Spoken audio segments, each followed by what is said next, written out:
How's it going, everyone, and welcome back to LT 3D. Recently, my good friends over at Flashforge generously sent me their new Creative 5 4 Tool Changer 3D printer to take a look at and to make some content on. Today, we're going to be unboxing and setting it up and seeing how difficult it is to assemble this 4 tool changer as compared to, the Snapmaker U1, which I have behind me there. If you enjoyed the video, definitely like, subscribe. Without further ado, let's get unboxing.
And there you have it. The Creator 5 has been unboxed and set up. And to be honest, it was very easy to set up. I think anyone who buys this printer will have no issues whatsoever setting it up.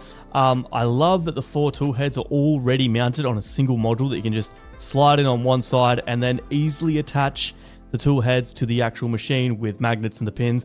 It's a lot easier than on the Snapmaker U1. Not to say that it's hard, but they've just made it a lot easier. You don't have to worry about making sure a certain section is aligned properly or anything and slide in the right way. It's just simply slide the module in, 2 screws, connect magnets. Absolutely love it. Overall, I think it is one of the easiest printers I've set up to date. And if Flashforge release, a bigger 6 tool head in the future, I can definitely see it being popular, and I can definitely say that I'll be purchasing it, especially if it's just like this with the magnetic tool head. So that's it for this video. Let me know your thoughts on the unboxing and setup in the comments down below. And if you're getting one, I also have a link in the description down below, which is an affiliate link. It does help out the channel, so appreciate it if you'd use it. Yeah, let me know what you'd like me to test on this printer and what videos you'd like to see on it. And as always, happy printing.